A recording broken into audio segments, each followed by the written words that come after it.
Welcome back to Timeless Tales, the show where we unravel the greatest stories of history, one episode at a time.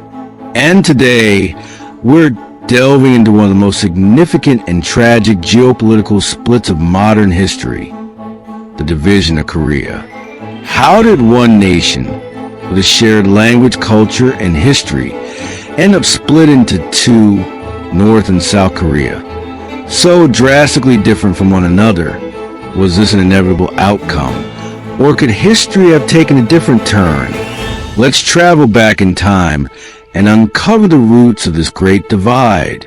Before the division, Korea was a unified land for over 1,000 years.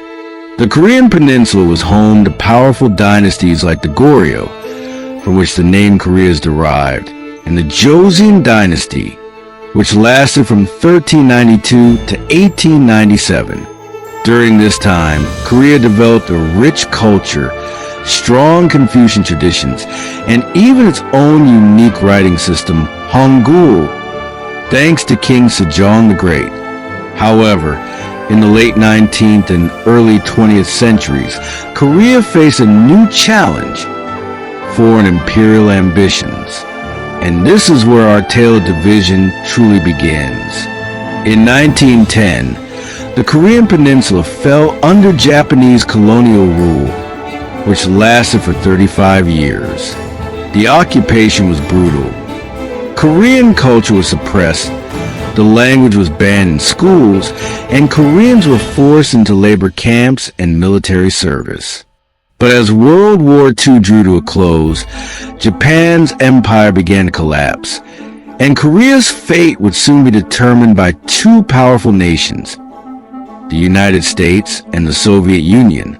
With Japan's surrender in August 1945, the Korean peninsula was left without a government, and this is where a fateful decision was made.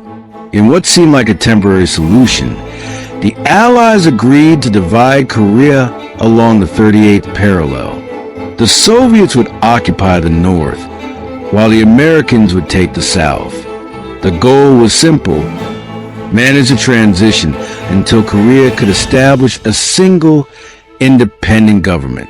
But as history shows us, things rarely go according to plan. While Korea was supposed to reunite, the growing tensions between the U.S. and the Soviet Union turned Korea into yet another Cold War battleground. The North, under Soviet influence, set up a communist government led by Kim Il-sung, while the South, with U.S. backing, established a democratic government under Syngman Rhee. By 1948, two separate governments had been officially declared: the Democratic People's Republic of Korea, North Korea, and the Republic of Korea, South Korea. Each claimed to be the legitimate government of the entire peninsula, and both refused to recognize the other. The division had become permanent. The situation reached a boiling point on June 25, 1950, when North Korean forces, with Soviet and Chinese backing, launched an invasion into the South. The Korean War had begun. The United Nations, led by the U.S., intervened to support South Korea, while China sent hundreds of thousands of troops to aid the North. What started as a civil war soon became a global conflict, involving superpowers on both sides. The war was brutal, with millions of lives lost, and after 3 years of intense fighting, neither side had gained a clear victory. In 1953, the war ended not with a peace treaty, but with an armistice, an agreement to cease fighting but not to resolve the conflict. The 38th parallel was reinforced as the border, and the demilitarized zone, DMZ, was established, making Korea one of the most heavily militarized borders in the world. From this point forward, the destinies of North and South Korea took dramatically different paths. North Korea, under the dictatorship of Kim Il-sung and later his successors Kim Jong-il and Kim Jong-un, became an isolated, totalitarian state with a centralized economy. The government maintained an iron grip on the population through propaganda, censorship, and a strong military-first policy.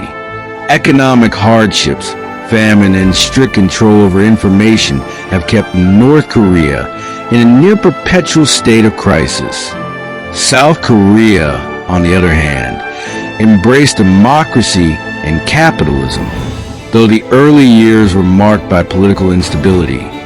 South Korea eventually emerged as a global economic powerhouse, home to tech giants like Samsung and Hyundai.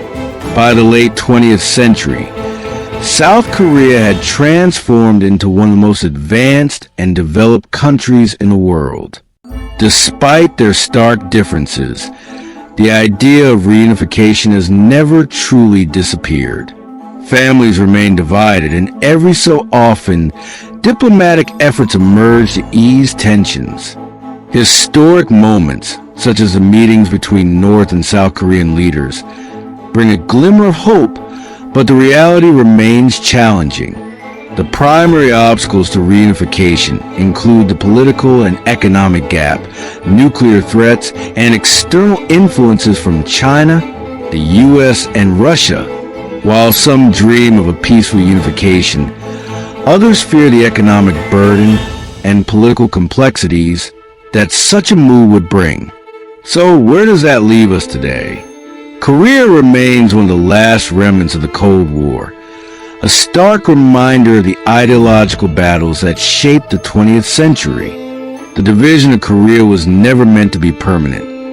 Yet nearly 80 years later, it persists, shaping the lives of millions. Will Korea ever reunite? Only time will tell.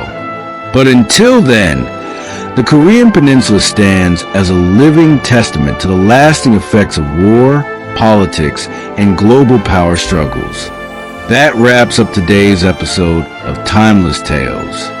I hope you enjoyed this deep dive into one of history's most consequential divides. Don't forget to subscribe, leave a review, and let me know what historical mystery or event you'd like me to cover next. Until next time, I'm signing off. Stay curious, stay informed, and keep making history timeless.